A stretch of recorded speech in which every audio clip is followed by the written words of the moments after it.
Hello everyone, and thanks for watching Edupedia World videos. This is Sabiuddin Ahmad Siddiqui. Now we are continuing with the previous lesson where we left off. That was the first program on Java Swing components. Now we are moving on to the next lesson that will explain you how to use the constructor in program. So just take a look of it.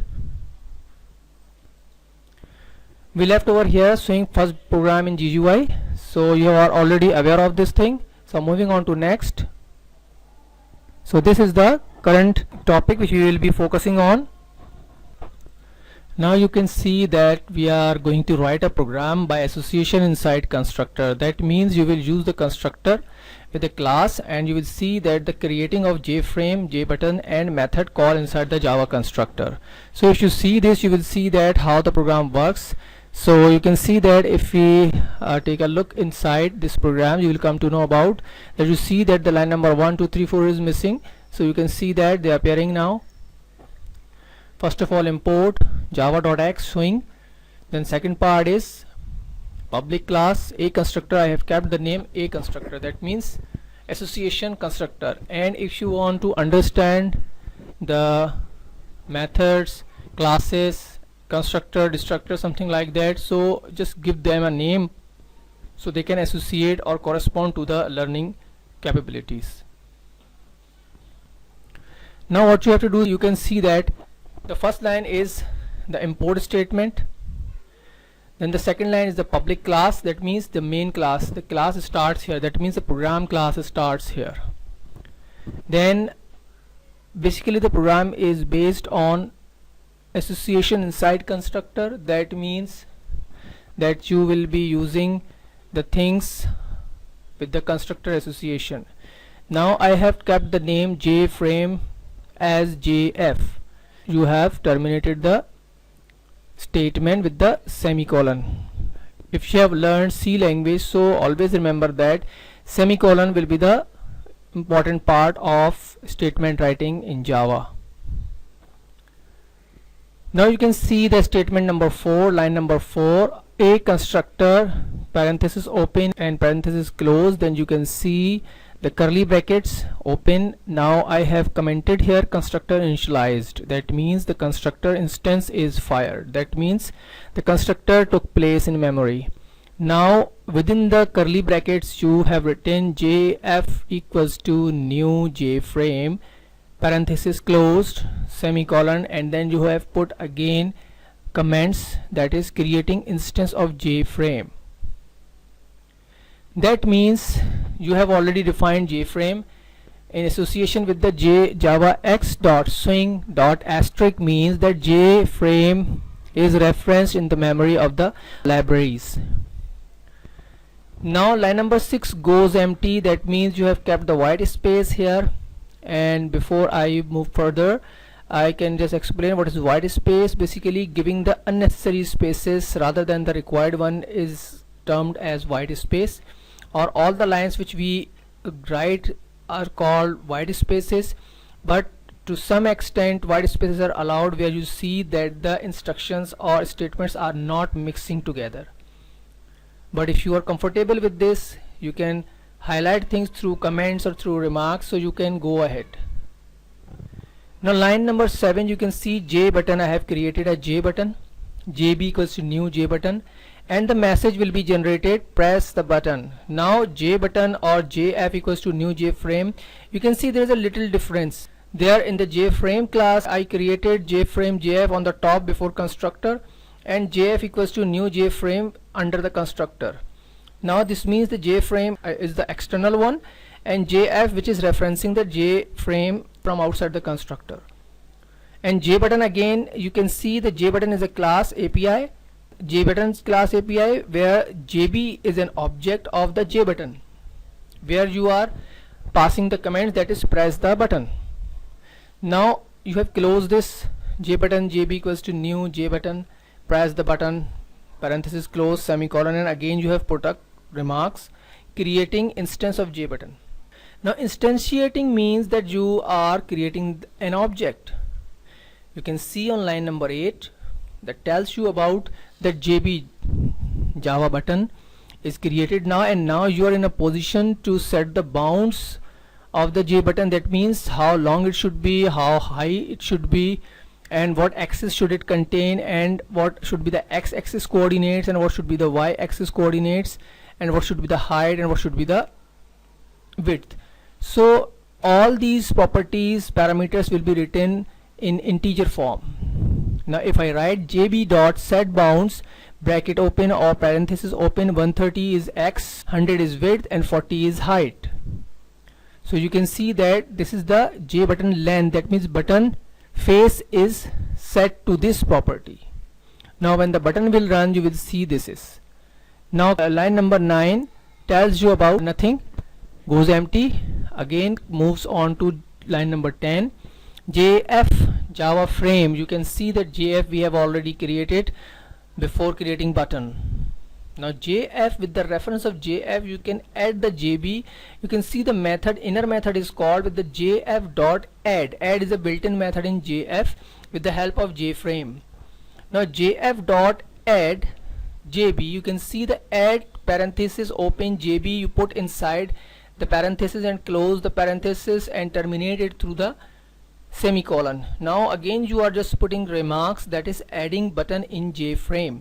Now what will happen when you run the program, you will see the J button should appear because you have referenced JF object of JFrame and you are referencing add method of JFrame and you are adding JB to the add method of JFrame. Now this will make JB appear on the frame or JFrame.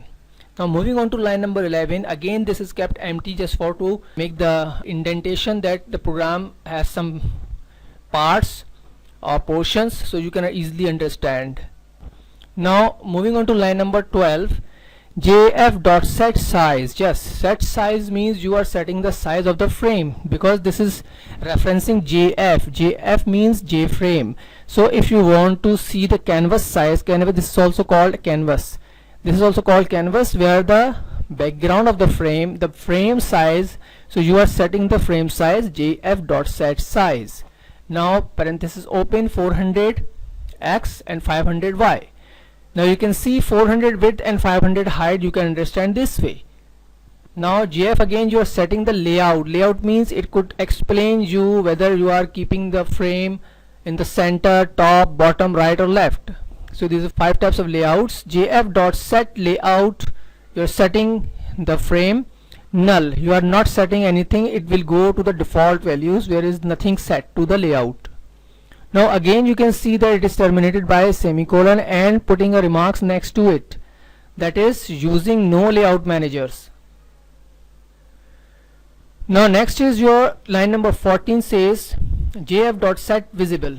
JF dot set visible means this is now JF dot set visible means this will show the form. If you are running the form, you will see that the form will be displayed on a screen and you will see that whether it is visible or not. It is set in a form of boolean values. Now you can see the set visible values or properties should be written as boolean values like true or false. Now JF dot set visible to true. Now you can see the comments again making the frame visible. Now what will happen if I remove this statement? If you run the program, so the program will run definitely, but there won't be any visibility of a frame.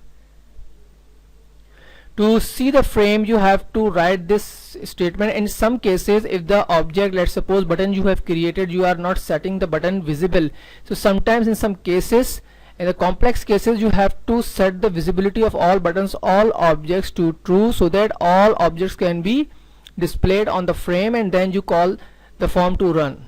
Now on line number 15 you see the class ends, right? You can see the class constructor ends. Now here you can see everything is put under the constructor. Now line number 16 goes empty, or you can write the remarks on line number 15, that is ending constructor bracket, right? So moving on to 16 goes empty. 17 line number, again you are coming to the play area, that is the runnable area where the class runs from. Public static void. Public static void means that the file will run in this section where it is calling the methods and setting the things void, and main becomes a string arguments. That means if strings s by mistake you kept small, it will not run, it will generate number of errors. Now there is no difference if you change the setting of the square brackets and arguments. args stands for arguments. String, if you kept a string within the parenthesis on the same side, and brackets you move on the extreme right hand side, and arguments in the center. So there is no difference, but string should remain constant. That means the string should not change, but the two other arguments you can shuffle here and there. Now you can see the bracket of the main class, the static class, main class, where the program will run or call running. Now you can see the bracket opens, and you have just referenced new a constructor parenthesis close or bracket close. That means a constructor like acts like a method. A constructor acts like a method. That means when this program will run, you will see this parenthesis means the static value which will run automatically. This means that whatever you have put in the constructor will be called automatically. So this is another way to understand methods as well. So this is a method of constructor. That means constructor is written in a form of method, and you have put everything within the constructor. And now when you are referencing the constructor as new in the public static void main string args main class, you see that when you run the program, this will automatically run. All the values, all the statements which are written under the constructor will run automatically. Now line number 19 ends the main class, that is public class, which is runnable. And then on line number 20 you can see the public class, a constructor class, which ends over here. So you can see that how did you create your first constructor association based program. So in this program you are well aware of the use of constructor with the association of the constructor inside it. So you can see that how this will be continued with the next, that is inheritance. Now in this video you have seen that how the program is created with the constructor association, and in the next video you will see that how the methods are inherited. So I hope you will like this. So we will continue with the inheritance in the next video. Thanks for watching.